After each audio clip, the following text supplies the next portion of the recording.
BJP যদি মনে করে যে তাদেরকে একচ্ছত্রভাবে ভোট দিয়েছে মানুষ তাদের ভালোবেসে, এখানে খানিকটা ভুল আছে। কেন বলছি এই কথাটা? আসলে মানুষ চেয়েছিল তৃণমূল কংগ্রেসের বিদায়। তাদের হারানোর জন্য খড়কুটো যাকে পেয়েছে সামনে তাকেই কিন্তু আঁকড়ে ধরেছে। কথাটা শুনতে অনেকের খারাপ লাগলেও আপনাদের জানিয়ে রাখি, তৃণমূলকে হারানোর জন্য বিজেপিকে ভোট দেওয়া হয়েছে। কিন্তু বিজেপি এই মুহূর্তে যদি ভাবে যে তাদেরকে মানুষ একেবারে ঢেলে ভোট দিয়ে জিতিয়ে এনেছে, এই বিষয়টা সম্পূর্ণ ভুল। আর আরও বড় বড় ভুল তারা করতে চলেছে।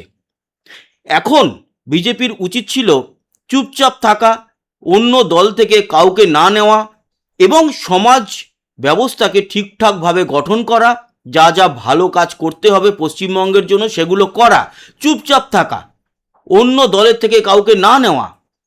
কিন্তু সেই ওই ফাঁদে আবারও বিজেপি জড়িয়ে পড়ছে।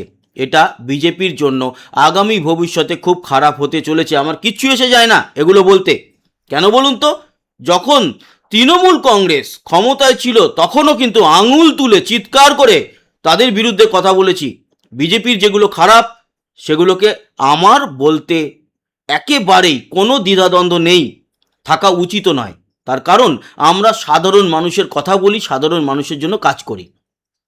কি ফারাক থাকবে? কি ফারাক থাকবে যদি তৃণমূলের ওই চোর চোরটা চিটিংবাজগুলো আবার এই বিজেপিতে ঢুকে যায়?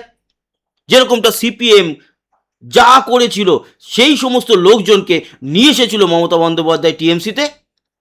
দলটা টিকতে পেরেছে। হ্যাঁ, 15 বছর শাসন করেছে, কিন্তু সেই শাসন একেবারে কুশাসন ছিল। সুশাসন তো শুয়ের জুতোর তলায় চলে গেছে। সেই সু হাওয়ায় চটি চাটতে চাটতে এরা, এই মমতা বন্দ্যোপাধ্যায় এমন নিজেকে ভেবে নিয়েছিল যে তিনি হচ্ছেন গিয়ে এই পশ্চিমবঙ্গের মালিক বা মালকিন, আর বাকিরা সব প্রজা। বিজেপি যদি এগুলো ভাবে তাহলে কিন্তু ভুল করছেন। অপশন আপাতত হয়তো সাধারণ মানুষের হাতে নেই, কিন্তু অপশন খুঁজে নিতে সময় লাগে না, এটাও ভাবতে হবে। ভুল কি? ভুল অনেকগুলো। কাজ ঠিকঠাক চলছে, মোটামুটি ঠিকঠাক সব কিছু চলছে, সমস্ত কিছু করার চেষ্টা চলছে। কিন্তু এই যে টিএমসির লোকগুলোকে ঢোকানো হচ্ছে, এই জিনিসগুলো কিন্তু সাধারণ মানুষ ভালোভাবে মেনে নিচ্ছে না। যারা এই মুহূর্তে গভর্নমেন্টের মাথায় আছে, বিজেপির মাথায় রয়েছে, তারা তো আর আমাদের সাধারণ মানুষের কোনো ভিডিওতে বা ভিডিও দেখেই না, এবং সেখানে কমেন্টসও হয়তো পড়ে না। সেখানে কমেন্টসে ভুরি ভুরি কমেন্টস এরকম আসছে যে আবার এই চোর চোরটা চিটিংবাজগুলোকে দলে ঢোকানো হচ্ছে। হ্যাঁ, কিছু মানুষকে জেলে ঢোকানো হচ্ছে, তারা নাকি খারাপ তৃণমূল। আর দলে যাদের নেওয়া হচ্ছে তারা নাকি ভালো তৃণমূল। ভালো খারাপের কি আছে? ভালোই হোক খারাপ হোক, তৃণমূল করছে, তৃণমূল করুক না, হারুক জিতুক, বুঝে নেবে তারা। বিজেপিরা তো নাক গলানোর কি দরকার তৃণমূলের লোকদেরকে ডেকে ডেকে নিয়ে এসে? হ্যাঁ, এটাও জানি এর মধ্যে বিরাট বড় রাজনীতি রয়েছে। কি রাজনীতি? 29খানা যে সাংসদ রয়েছে তার মধ্যে 20 জন সাংসদ যদি বিজেপিকে সমর্থন করে দেয়, তাহলে চন্দ্রবাবু নাইডু বা নীতিশ কুমার যে সাপোর্ট করেছিল বিজেপিকে, তার ফলে ক্ষমতায় এসেছিল বিজেপি 271 বা 73টা আসন পেয়ে লোকসভায়, সেই সাপোর্টটা আর লাগবে না। সেই কারণে চন্দ্রবাবু নাইডুর এগেনস্টে গেলেও বিজেপি, চন্দ্রবাবু নাইডুর কিছু করার ক্ষমতা নেই, সমর্থন তুলে নিলেও সরকার পড়বে না। এই কারণে কিন্তু একটা জিনিস মনে রাখবেন, এটা পশ্চিমবঙ্গ, ঘুরিয়ে দিয়েছে, ঘুরিয়ে দেয়, ঘুরিয়ে দেবে। সময়টা আপনাদের ভালো চলছে বটে, কিন্তু সময়টাকে খারাপ ডেকে আনবেন না। মমতা ব্যানার্জি একেবারে সম্পূর্ণ খারাপ সময়ের মধ্যে দিয়ে যাচ্ছে। যখন তখন অ্যারেস্ট হবে অভিষেক বন্দ্যোপাধ্যায়। আগামীকালকে রয়েছে হচ্ছে গিয়ে হাইকোর্টে সেই রক্ষা কবচ মাদুলি নেওয়ার কেস। সেখানে যদি তাকে রক্ষা কবচ না দেওয়া হয়, কালকে অ্যারেস্ট হয়ে যাবে। তার কারণ আজকে বিকেল 5টা পর্যন্ত আলটিমেটাম ছিল সিআইডির।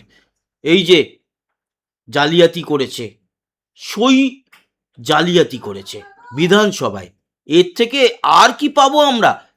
মানে এদের যে শেষ সময়, সে শেষ সময় এসেও এরা নোংরামি করতে ছাড়ছে না। সেই নোংরামির যে ফলাফল সেটা আমরা দেখতে চাই, আমরা সাধারণ মানুষ দেখতে চাই। এবার দেখুন, আপনি অভিষেক বন্দ্যোপাধ্যায়কে জেলে ঢোকালেন, আপনি সব্যসাচী দত্তকে জেলে ঢোকালেন, মানে অভিষেক এখনো জেলে ঢোকেনি, ঢুকবে, ওটা নিয়ে কোনো টেনশন নেই। জাহাঙ্গীর খানকে ঢোকালেন, তারপর আরও সুজিত বসু, হ্যান ত্যান সব ঢোকালেন। এরা খারাপ তৃণমূল তাই। স্বরূপ বিশ্বাস খারাপ তৃণমূল তাই। আর ভালো তৃণমূলকে ঘরে টেনে নেবেন, এটা কি ধরনের? তৃণমূল তো তৃণমূলই, কোনো ভালো মানুষ তৃণমূল এটা তো আমরা মানি না এই মুহূর্তে। এই জায়গাটা আপনারা কেন ভুল করছেন বারবার ধরে? সেই তো একই হয়ে যাবে দুদিন বাদে। এই যদি শতাব্দী রায় থেকে শুরু করে এই তৃণমূলের নেতা নেত্রীরা বিজেপিতে আসে, তাহলে যেই মানুষগুলো গলায় পতাকা জড়িয়ে বিজেপির দিনের পর দিন আন্দোলন চালিয়েছে এই রাজ্য সরকারের বিরুদ্ধে, এই নেতা নেত্রীদের বিরুদ্ধে, তারা সেই নেতা নেত্রীগুলোকে দেখে আবার দিদি, হ্যাঁ স্যার বলুন, এগুলো করবে? এটা কিন্তু উচিত নয়।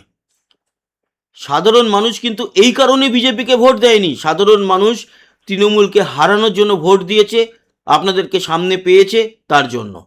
ওই যে বলছি, যেই সময় তৃণমূল সব থেকে বড় ক্ষমতাশালী দল ছিল, সেই সময়ও আমরা কিন্তু মুখের সামনে দাঁড়িয়ে আঙুল তুলে কথা বলেছি।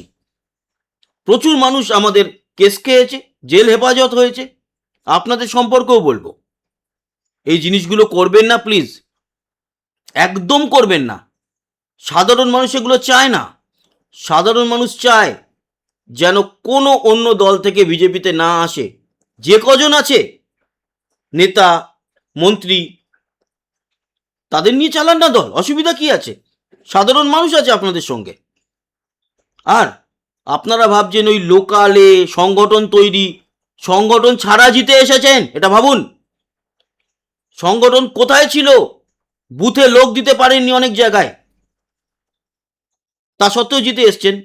তো লোকাল জায়গা এই সমস্তগুলো থানা পুলিশের হাতে দিন না, তারা বুঝে নেবে। লোকাল পাড়ায় মাতব্বর দরকার নেই আমার বিজেপির, দরকার নেই, কোনো দরকার নেই। একজনকে পুট করবেন, ব্যাস নোংরামি শুরু করবে।